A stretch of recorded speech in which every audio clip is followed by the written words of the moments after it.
گریبان پر جھانک کر دیکھیں. ہم اگر دیکھیں کہ کیا ہم نے اپنا ایکٹ درست کیا ہے, اگر ہم آج مضبوط ہوتے تو کیا دنیا کی کسی طاقت میں اتنی ہمت تھی کہ وہ دنیا کے کسی حصے میں بھی, اور خاص طور پر جو پاکستان سے ملحقہ حصہ ہے, کشمیریوں پر کوئی ظلم کرتی. آج اگر ہم دنیا پر نظر ڈالیں تو امریکہ سے یہ خبریں آ رہی ہیں کہ وہاں پر مائکروسافٹ کے جو سی ای او ہیں وہ ایک انڈین امریکن کو لگا دیا گیا ہے. بڑی بڑی جو کمپنیز ہیں ان کے سی ای اوز انڈین امریکنز لگ گئے ہیں. اگر ہم امریکہ کے سیاسی منظرنامے پر دیکھتے ہیں تو ہمیں یہ نظر آتا ہے کہ وہاں پر بہت بڑے امپورٹنٹ عہدوں پر انڈین امریکن قابض ہو چکے ہیں. مثال کے طور پر Puneet Talwar assistant secretary of state for political military affairs ہیں.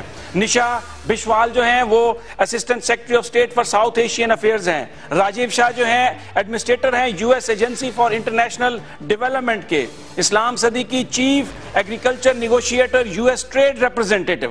جو عزتی راجی ہیں وہ ممبر ہیں president's commission of White House fellowship. Vikram Singh deputy secretary of defence ہیں. Preet Bharara U S attorney for southern district of New York ہیں. یہ وہ ڈسٹرکٹ ہے جس نے فیصل شہزاد کو بھی سزا دی اور جہاں پر ڈاکٹر عافیہ کو بھی سزا سنائی گئی. جسمیت آہوجا جو پروفیشنل سٹاف ممبر ہیں south Asian policy U S house committee on foreign affairs. یہی بات ختم نہیں ہوتی. اگر آگے دیکھیں تو اس وقت امریکہ کی 2 ریاستوں کے گورنر, لوزیانا کے گورنر بابی جنڈال ہیں جبکہ ساؤتھ کیرولینا کی جو گورنر ہیں وہ نکی ہیلی ہیں. اور بابی جنڈال کے بارے میں یہ کہا جاتا ہے کہ 2016 میں ہو سکتا ہے وہ ریپبلکن پارٹی کی جانب سے صدارتی امیدوار ہوں. اندازہ کیجئے کہ اگر امریکہ میں 2016 کے الیکشن میں ایک انڈین امریکن اگر امریکہ کا صدر بن جاتا ہے تو کشمیر کا معاملہ, خطے میں پاکستان کی صورتحال, پاکستان کا سٹیٹس کیا ہوگا؟ بہت سارے لوگ یہ سوال کرتے ہیں کہ یہ بہت اہم پوسٹنگز ہیں, یہ بہت اہم معاملات ہیں جن پر ہم شاید اس طرح سے نظر نہیں رکھے ہوئے, لیکن ہمارا دشمن بہت چوکس ہے. بات یہیں پر ختم نہیں ہوتی. آئیے میڈیا کی طرف دیکھیے تو جو بڑی بڑی نیوز آرگنائزیشنز ہیں اس میں بھی انڈین امریکن پوری طرح قابض ہیں. سی این این میں دیکھیے آپ کو فرید ذکریہ نظر آتے ہیں. نیو یارک ٹائمز میں دیکھیں آپ کو وکاس بجاج نظر آتے ہیں جو نیو یارک ٹائمز کی ایڈیٹوریل پالیسی کو کنٹرول کرتے ہیں. سی این این میں پھر دوبارہ نظر ڈالیں تو آپ کو زین ویر جی نظر آتی ہیں, سنجے گپتا نظر آتے ہیں. بہت جو امپورٹنٹ میڈیا آؤٹلیٹس جو دنیا میں پرسیپشن کریٹ کرتی ہیں وہاں پر بھی انڈین امریکن پوری طرح قابض ہیں.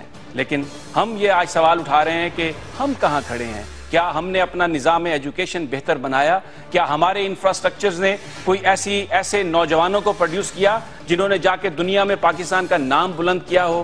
پاکستان کا جو خواب دیکھا تھا قائد نے, شاید ہم اس کی تعبیر کو ابھی تک ڈھونڈنے میں مصروف ہیں. ہمارے ساتھ موجود ہیں آج جناب شہزاد چودھری صاحب, جناب سجاد میر صاحب اور جناب آغا فاروق صاحب. ان سے ہم یہ جاننے کی کوشش کریں گے کہ اگر دنیا میں اس آنسلاٹ کا ہم نے مقابلہ کرنا ہے تو پھر ہمیں اپنے اندر کیا تبدیلیاں لانا ہوں گی یا ہم نے غلطیاں کہاں کی.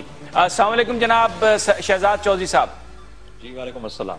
شہزاد چودھری صاحب, دنیا کا طاقت کا پولیٹیکل طاقت کا منبع یورپ اور امریکہ ہے. اس وقت وہاں پر مکمل طور پر جو امریکن انڈینز ہیں وہ قابض نظر آ رہے ہیں, جو پالیسی ساز ادارے ہیں وہاں پر وہ چلے گئے ہیں. ان حالات میں ہم جو کشمیر کی بات کرتے ہیں, یہاں ریجن میں اپنے سٹیٹس کی بات کرتے ہیں, کیا وہ پورا ہو سکتا ہے خواب ہمارا؟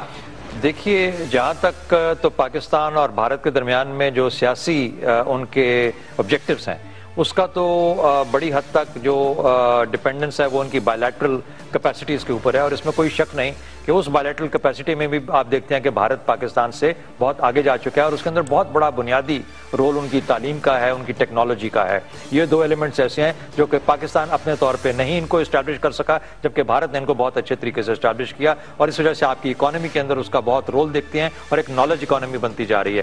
جہاں تک امریکہ کا آپ نے اتنا ذکر کیا, اور بالکل میں سمجھتا ہوں کہ بالکل برحق اس کا ذکر کیا, واقعی میں جو انڈینز اس وقت نیچرلائزڈ امریکنز ہیں, وہیں پیدا ہوئے وہیں پلے بڑھے, انہوں نے اپنا جو سب سے پہلا مقصد تھا اور اس ایتھوس کو لے کے گئے جو کہ انڈین یا ساؤتھ ایشین ایتھوس سمجھا جاتا ہے, تعلیم, کہ تعلیم کے اوپر زور دیا. اگر پہلے جو والدین تھے وہ لو مڈل کلاس سے امریکہ کے اندر, تو انہوں نے انشور کرایا کہ ان کے بچے تعلیم لے کے پھر وہیں پر سیٹل ہو جائیں. ہمارے ہاں کچھ عجیب سی ایک سینسٹیوٹی ہوتی ہے کہ پہلے یہ ہے کہ ہمیں امریکہ جانا مشکل ہوتا ہے، وہاں پہ جاتے ہیں تو پھر کہتے ہیں کہ اپنے ملک واپس آ کے آپ وہاں پہ خدمات انجام دیں۔ ہم یہ نہیں ریلائز کرتے کہ دنیا کے اندر جو اس وقت ایک گلوبلائز ولیج بن چکا ہوا ہے، وہاں پر اگر آپ کی پریزنس ہوگی تو وہاں پہ ان کے پالیسی ساز اداروں میں، وہاں کی میڈیا کے اندر جس نے آپ نے ذکر کیا، اس وقت یاد رکھیں کہ وہاں کی اسٹیٹ ڈپارٹمنٹ کے اندر پریکٹیکلی کہتے ہیں کہ ہر تیسرا چوتھا آدمی ایک انڈین امریکن ہے۔